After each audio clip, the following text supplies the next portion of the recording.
Due to the graphic nature of this program, viewer discretion is advised. Ready for something outrageous? This Chariot racer soars above the competition. A dirty driver takes a wrong turn. Some snowmobilers make an unscheduled pit stop, and these martial arts masters are feeling no pain. If it's off the wall and it's on tape, then it's all here. It's totally outrageous behavior.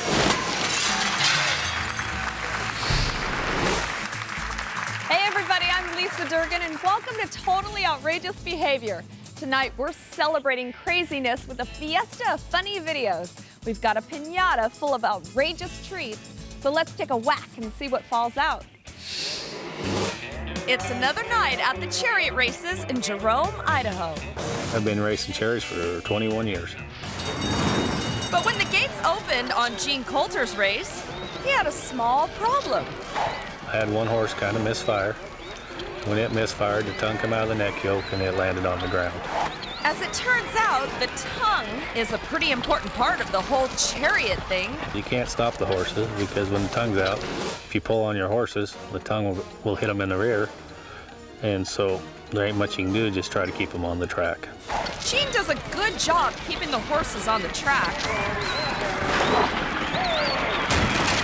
But he has a tougher time keeping himself in the chariot. Looking back on it, Gene's pretty sure he knows what went wrong. I had one horse step on the tongue, and once it did that, it went way above the chariot. We went about as high as the power line. It seems there's a little more to chariot racing than meets the eye. It's more work than a person thinks. You just don't sit there and just drive. You got to whip, you got to think, you got to worry about keeping your horses straight. There's a lot of different things can happen. And in Gene's case, he's got two more things to worry about: the takeoff and the landing. Eat right, train hard, get plenty of sleep, and maybe you won't end up like this next guy. World-class gymnast Preston Bouchard is attempting to wow the crowd in Great Falls, Montana. But his floor routine is a little rusty. So he moves on to his specialty, the rings. They say it takes immense strength to make this event look easy. But Preston might be too strong for his own good. Looks like when Preston moved to his dismount, the rings decided to go with him. You know how in cartoons, when somebody has a good idea, a light bulb appears over their head? Well, for the folks in this next video, that light went out a long time ago. It's a Saturday night in DC, and these bored boys are doing some chilly thrill-seeking. But soon they're hungry for more than just donuts, so they decide to put a little spark into their nightlife. They're gonna park right next to him and throw the firework at him. Did that blow up in the car? I think it did. Are you kidding me? Guess these rowdy riders finally found their fun, and it looks like they had a blast. Animals are like people. They have their good days and their bad ones. Guess which kind of day it is in this next video. At a street fair in the Netherlands, this female impersonator is attempting to mount a camel. This idea makes the camel mad, spitting mad. But anybody who has the patience to find ladies' pumps in size 12E doesn't give up easily. The trainer gently asks the camel to stand. But this camel is very particular about who gets to ride him. Finally, the fed-up camel sits and spits, and a good time is had by all. It just goes to show you, sometimes when you can't say it, just spray it. Think you're ready for more? We'll come right back, and after these commercials, we'll serve up plenty more totally outrageous behavior.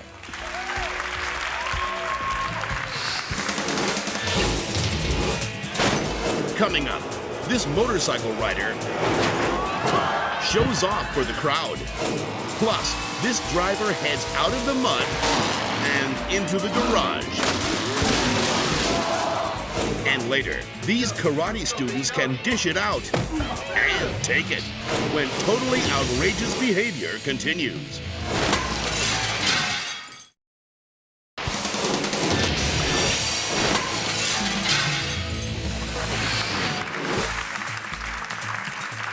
Welcome back to Totally Outrageous Behavior. I knew you'd stay with us, and that's why I saved this video just for you. It's a big night for motorcycle racer Kevin Banana Man Rubio. After not racing for 2 weeks, I was all pumped up to get back out on the racetrack. I was second in points and was looking forward to try to take the points lead that night. And so far, so good. Kevin's in first place. It's just really fierce handlebar to handlebar, wheel to wheel competition. But when the race is this competitive, it can be tough to hold on to your position.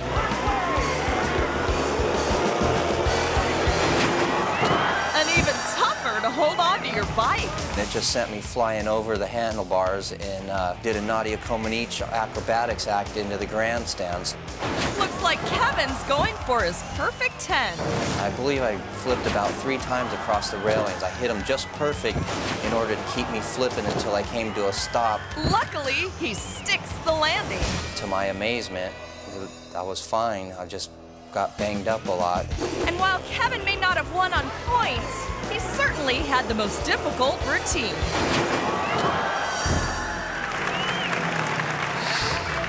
Here's a great idea. Let's admit that the stunt performed in this video is not a good idea. See for yourself. It's a beautiful day in Texas, and Adam Najera has decided to go for a ride on the back of his friend's pickup truck. Whenever. To help him mow the lawn. Go for it!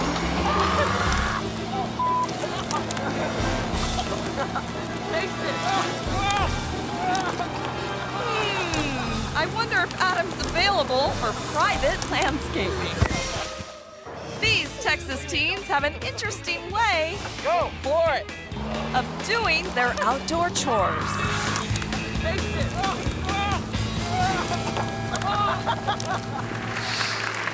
This next guy thought he had a great idea for some weekend fun. But by the time he was finished, he was saying TGIO. Thank God it's over. Want to see something dirty? Third is currently in 4 points. It's the annual Mud Run in Windham, Minnesota. With a 79 Chevy, 454 in it, a 505 cubic inch big block Chevrolet. And this is Howard Powell with his souped-up buggy, plumb crazy. Blue Thunderhead's 1150 Holly Dominator. That's right, Howard's ride is top of the line. And it's gonna take a lot more than mud to stop this monster. Like, say, this garage? Howard's out around the corner. We gotta send somebody out and make sure he's okay. Luckily, he's all right, but his parking skills could use a little improvement. He's out and he's okay. Let's give Howard a big round of applause. Before this race, Howard was trying hard to get plumb crazy some attention. Today, he made a real breakthrough.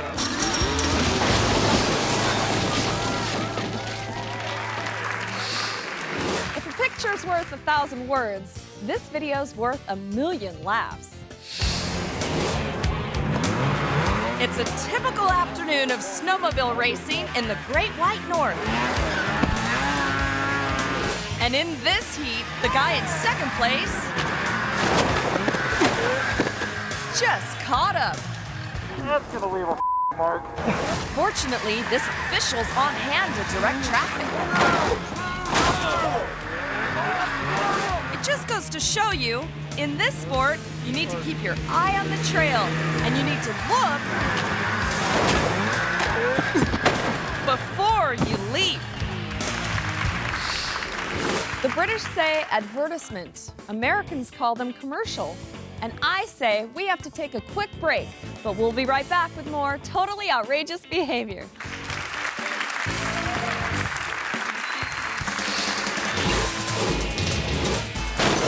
Up next, these clever Canadians don't need a hill or a toboggan to spend the night sledding.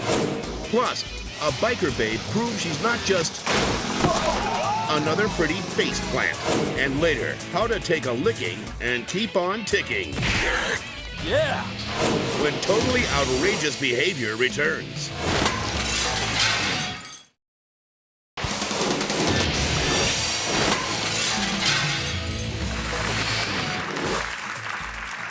Welcome back to Totally Outrageous Behavior. Let's get right back to the funniest videos yet. In Kansas City, this group of backyard bikers wants to make it to the big time. And this woman wants to go with them. My name's Natalie Shepard, and I'm a member of the Midwest Stunners Extreme Sports Team. I am the only female in the group, so far. Maybe we'll get some others. As the only girl so far, Natalie's got to prove herself on the bike. We decided to make our backyard into a playground of our own for little bikes. And we have bikes going all the time, doing jumps, backflips, jumping into foam pits, you name it. And what better place for a first try than the foam pit? I'd never jumped a big jump before. And when I went up the ramp, I went straight into the wall. I thought I broke all my ribs, but I didn't, luckily. Maybe she needs to try a smaller jump first. Somebody thought it would be funny to move the ramp. I moved the ramp on you about 3 feet. Natalie's not deterred by a little failure, and her smash-ups aren't limited to her backyard. I was going way too fast on a little mini bike. It whipped me forward, and it just head bang, bounced right off the concrete. Took this tooth with it. Knocked out my tooth. That one didn't hurt though. Surprisingly. When she's not doing stunts on her own bike, she's doing them on her boyfriend's bike. But even that's not without its risks. We were actually gonna try to do a helmet scrape, is what it's called. I just kind of smacked my head off the ground. We haven't tried that one again. But these minor setbacks aren't going to keep Natalie down. I like doing it because of the adrenaline. I like something that makes your heart pound. I've never had to go to the hospital, luckily, so far. This biker babe is determined to make her dream into a reality. I've always wanted to be a stunt girl in Hollywood. I think it'd be fun. And even if her stunts need work, we still think Natalie's ready for the big screen. What's the difference between a good idea and a bad one? Well, a good idea usually works, but a bad idea turns out like this. This Peruvian strongman puts on quite a street show. Whether he's balancing a bicycle on his chin or dragging a truck with his teeth, this guy can definitely pull in a crowd. He'll usually warm up by stretching out his hands, then putting them under the tires of a moving car. Next, once he's nice and limber, the Daredevil gets into position. Well, of course, it's safety first with this pro. And now it's time to roll. That's one way to get a flatter stomach. In the end, this stuntman's clothes are a bit worse for the wear, but his body is fine, and his show, a success. Alas, this will be his last performance of the week. He would do more, but he's feeling a little run down.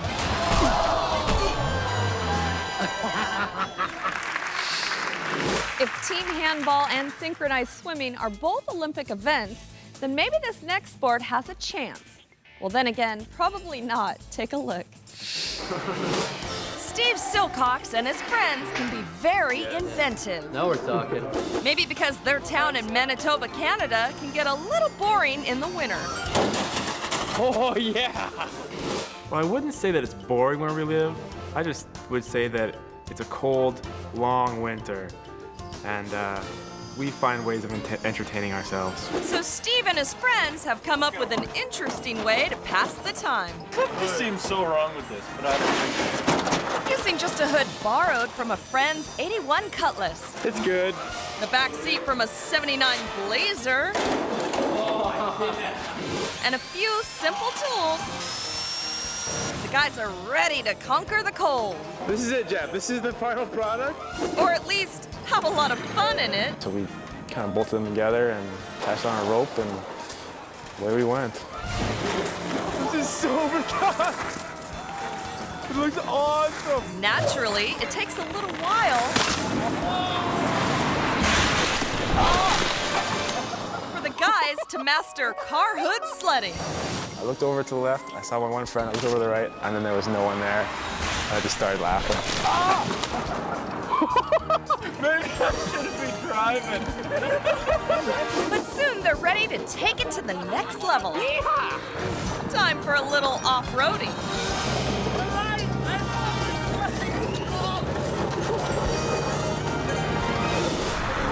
So cold. So very cold. I can't handle it anymore. It's too much. I would definitely say that this is one of the funnest things that I've done in the winter. Going like 90 miles an hour. It was amazing. What a rush. Guess Manitoba can be fun in the winter after all. And although the guys have packed it in for this year, there's no doubt that there'll be car hood sledding in the future. Winter Games 2020. They just need a few months or so to get thawed out. So cold. So very cold.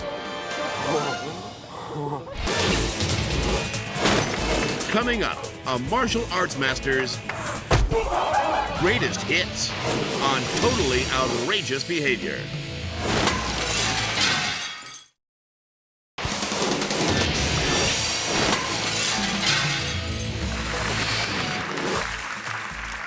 Welcome back to Totally Outrageous Behavior. I'm so glad you came back, and you'll be glad too, because I saved my favorite video till the end.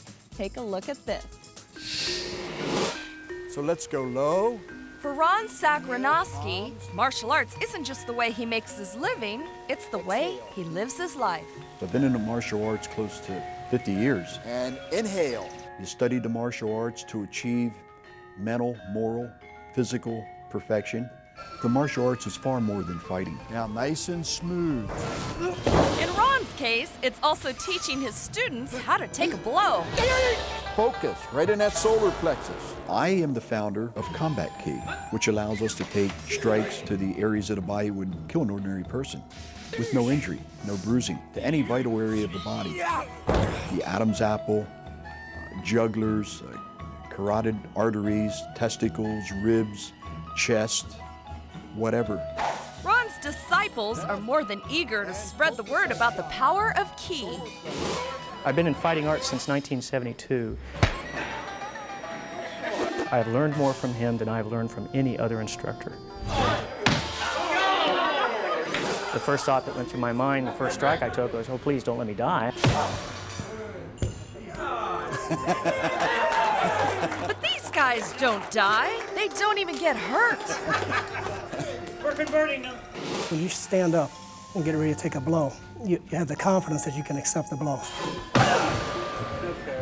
As a point of interest, none of my men wear protection in the groin. None. After all, you wouldn't want your attacker to get injured. That hurt my foot. Most of the time after somebody strikes you, especially to the testicles or to the throat, they're just amazed. Count NFL Hall of Famer Randy White among them. About broke my hand. Now you talk about a humbling experience. That is a humbling experience for anybody. Humbling for anyone but a master of combat Ki, that is. I know that I like taking the blows. Luckily, yeah, how'd that feel? these SMU football players enjoy giving them. You'd think that at least you'd suffer from soft tissue injury or something like that, but it's a total body thing. Ron and his students finish up another successful demonstration. Are you done after this, Mike? Do you have any more hits? I think I gotta kick Kirby in the throat again. Which leads us to wonder, what kind of person does it take to learn the art of combat Ki? Maybe out of every 100 people, I get one person that can do Ki. The other 99, for some reason or another, are afraid. We can't imagine why they'd be afraid. But for the courageous Ki masters that aren't, these brave souls put the owl in outrageous behavior. Yeah, how'd that feel? Good. I've got good news and bad news. The bad news, we're all out of time. But the good news, we're not out of videos, so make sure you come back next time for more totally outrageous behavior. Good night, everybody.